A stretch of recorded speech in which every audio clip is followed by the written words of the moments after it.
Kala itu Jokowi baru saja menyelesaikan masa jabatannya sebagai Presiden ke-7 Republik Indonesia.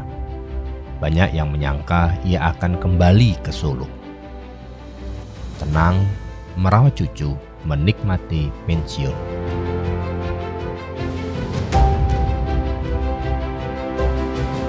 Tapi yang terjadi justru sebaliknya.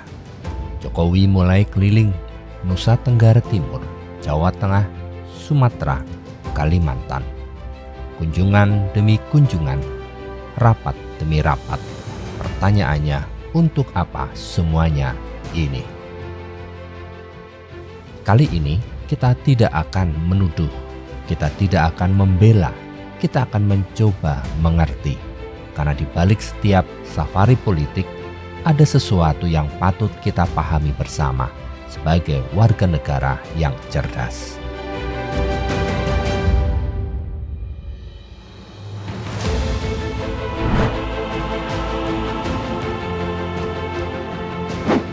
Sebelum kita bahas Jokowi, mari kita jernihkan dulu satu istilah, safari politik.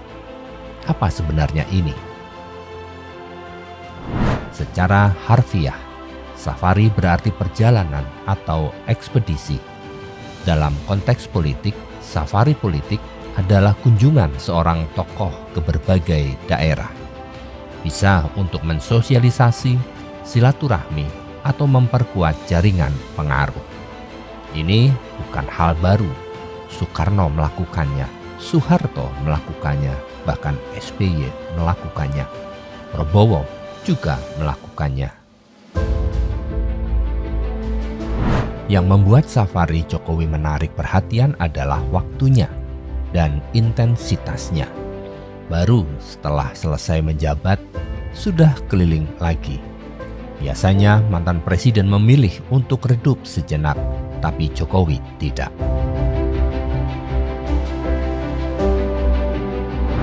Menurut catatan media, safari Jokowi dimulai dari Nusa Tenggara Timur pada Juni 2026, lalu berlanjut ke berbagai provinsi. Yang menarik, PSI, Partai Solidaritas Indonesia, disebut-sebut akan menemani. Pertanyaannya wajar muncul, apakah ini sekedar silaturahmi atau ada agenda politik yang lebih besar?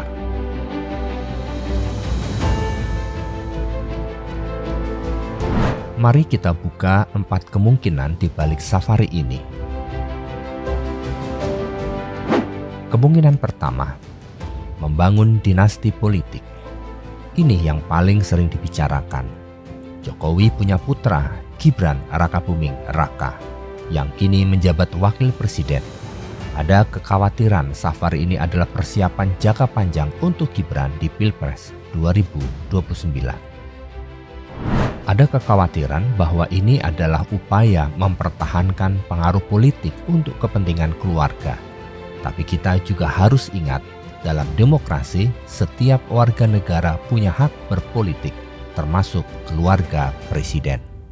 Tapi mari kita tanya balik, apakah setiap orang tua yang mendukung anaknya berarti membangun dinasti? Atau apakah Gibran sendiri punya kapasitas independen? Ini pertanyaan yang harus kita jawab sendiri, bukan diberitahu.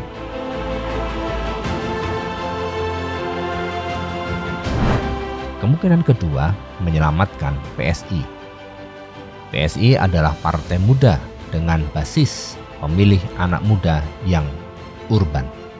Tapi di pemilu 2024, mereka tidak lolos parliamentary threshold.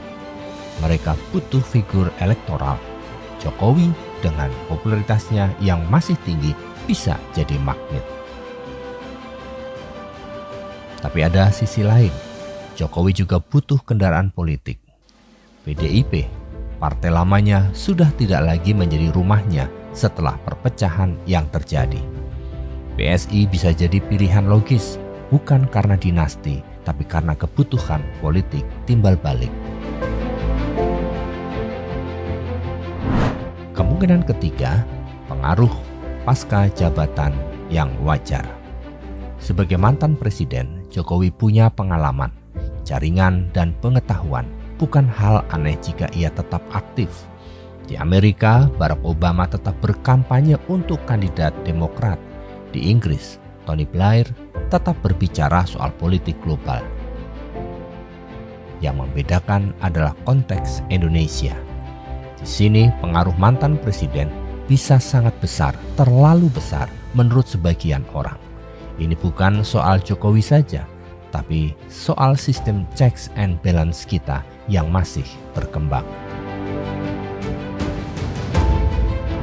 Kemungkinan keempat, komitmen sosial murni. Ada kemungkinan paling sederhana, Jokowi memang ingin tetap berkontribusi. Safari ini bisa jadi tentang pembangunan infrastruktur, pemberdayaan UMKM, atau sekedar mendengar langsung suara rakyat. Tapi, dan ini penting, dalam politik, maksud baik tidak selalu cukup.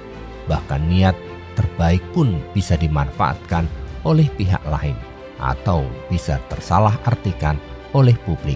Transparansi menjadi kunci.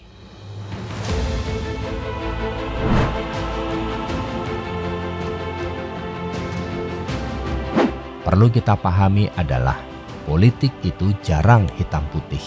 Ada abu-abu yang luas, dan tugas kita sebagai warga negara bukan memilih sisi dengan cepat, tapi mengajukan pertanyaan yang tepat. Pertanyaan-pertanyaannya, apakah safari ini dibiayai dengan uang negara atau dana pribadi?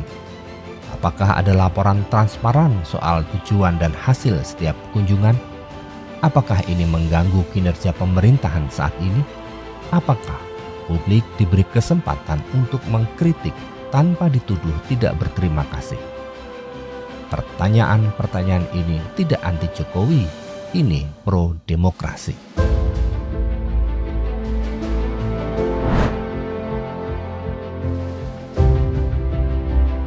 Disinilah edukasi politik kita diuji. Ketika kita melihat berita soal safari Jokowi, reaksi pertama sering kali emosional. Jokowi hebat atau Jokowi curang. Tapi politik yang sehat membutuhkan jarak. Jarak antara fakta dan opini. Jarak antara apa yang kita lihat dan apa yang kita simpulkan. Ada 3 hal yang bisa kita lakukan. Pertama, bedakan antara kunjungan resmi dan kunjungan politik. Yang satu menggunakan dana negara, yang satu dana partai atau pribadi. Ini penting untuk akuntabilitas. 2. Tanyakan sumber, siapa yang melaporkan? Apakah ada kepentingan di balik pemberitaan? Media pro Jokowi bisa memutihkan, media kontra bisa memperkeruh. Kita butuh sumber yang independen. Ketiga, pahami bahwa demokrasi tidak berakhir di balik suara. Demokrasi hidup ketika kita terus mengawasi, bertanya, dan berdebat dengan cara yang bermartabat. Jadi, apa misteri di balik safari Jokowi? Mungkin misterinya bukan pada Jokowi. Mungkin misterinya pada kita. Seberapa siapkah kita sebagai publik untuk tidak lagi buta mengagumi atau membenci, tapi untuk mengerti dengan kritis. Safari politik akan terus ada. Yang berubah adalah bagaimana kita menyikapinya. Karena pada akhirnya bukan Jokowi yang menentukan masa depan demokrasi kita.